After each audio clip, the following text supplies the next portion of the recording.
اس سے پہلے سورہ بقرہ کی مختلف آیات کا خلاصہ پیش کیا گیا۔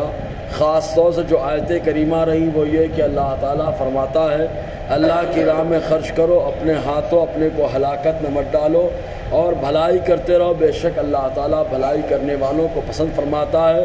اور آج کی جو آیت کریمہ ہے، اس آیت کریمہ کے تعلق سے اللہ تبارک و تعالیٰ نے اس میں حج اور عمرے کے تعلق سے ارشاد فرمایا۔ رب فرماتا ہے وَأَتِمُّ الْحَجَّ وَالْعُمْرَةَ لِلَّهِ، الحج اللہ تعالیٰ کے لیے حج اور عمرہ مکمل کرو۔ اب اللہ تبارک و تعالیٰ نے جب حج کا حکم عطا فرمایا تو اقرا ابن حابس رضی اللہ تعالیٰ عنہ سے روایت ہے کہ انہوں نے حضور صلی اللہ علیہ وسلم کی بارگاہ میں عرض کیا، اللہ کے حبیب صلی اللہ علیہ وسلم کیا ہر سال حج کرنا فرض ہے یا زندگی میں صرف ایک بار کر لینا کافی ہوگا؟ حضور نے ارشاد فرمایا کہ ایک بار حج کر لو، زندگی میں کافی ہو جائے گا۔ اور اس کے بعد حضور ارشاد فرماتے ہیں اگر میں کہہ دیتا ہر سال جو ہے حج کرنا فرض ہے تو ہر سال حج کرنا فرض ہو جاتا۔ اب مزید یہ کہ حج کرنے کے طریقے کتنے ہیں، اس سلسلے میں احادیث کی روشنی سے 3 طریقے نکل کر سامنے آتے ہیں۔ ایک حج حج افراد کہلاتا ہے، ایک حج حج تمتع کہلاتا ہے اور ایک حج حج قران کہلاتا ہے۔ حضور صلی اللہ علیہ وسلم نے حجۃ الوداع کے موقع پر جو حج کیا تھا وہ حج قران تھا۔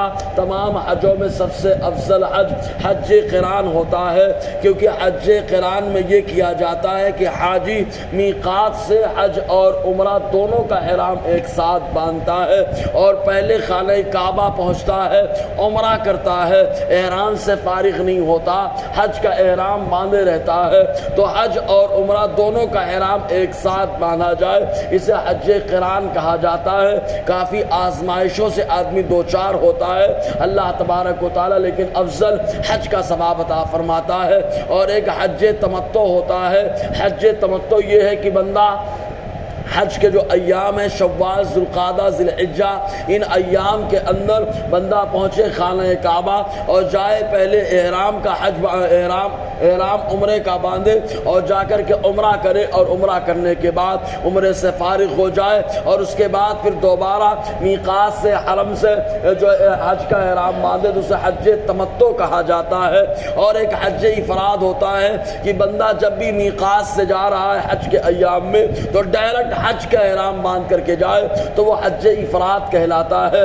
سب سے آزمائش بھرا حج قران ہوتا ہے۔ لیکن اس کے ساتھ ساتھ اب جو ہے خانہ کعبہ میں داخلے کی جب باری آتی ہے تو 2 طریقے سے داخلہ ہوتا ہے۔ پہلا داخلہ حرم سے باہر سے بندہ آئے، دوسرا داخلہ ہے کہ میقات سے باہر آئے۔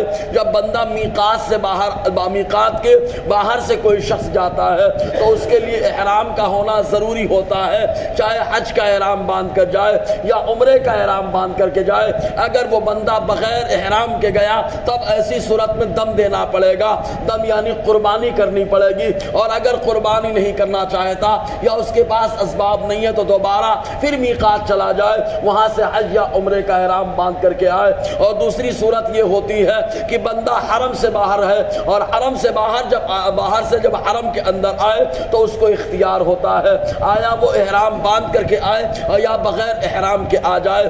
خالی ایک صورت بتائی گئی ہے کہ اس صورت کے اندر حیلہ اگر بندہ کر لے تو وہ احرام سے بچ سکتا ہے۔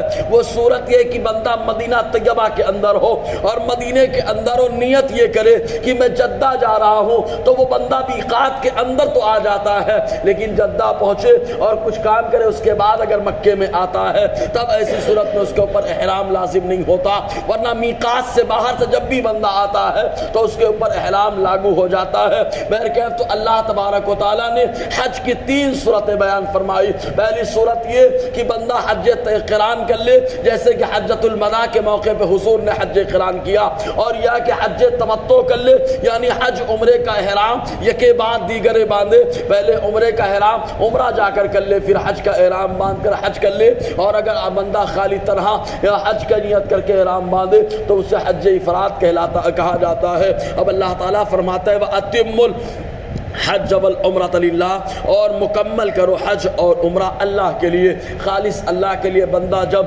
حج کا احرام باندھ کر یا عمرے کا احرام باندھ کر چلتا ہے تو اللہ تعالیٰ ہر قدم پر اس کے گناہوں کو ختم فرماتا ہے اور اللہ تبارک و تعالیٰ نیکیاں عطا فرماتا ہے۔ اور محرم کی سب سے بڑی بات یہ ہے کہ جب تک وہ اپنے گھر واپس نہیں آ جاتا، جو بھی دعا کرتا ہے اللہ تعالیٰ اس کی ہر دعا کو قبول فرماتا ہے۔ انشاءاللہ اور اس کے تعلق سے کچھ باتیں رہیں گی۔ اللہ تعالیٰ ہم سب کو فیضان قرآن، برکات قرآن سے مالا مال فرمائے۔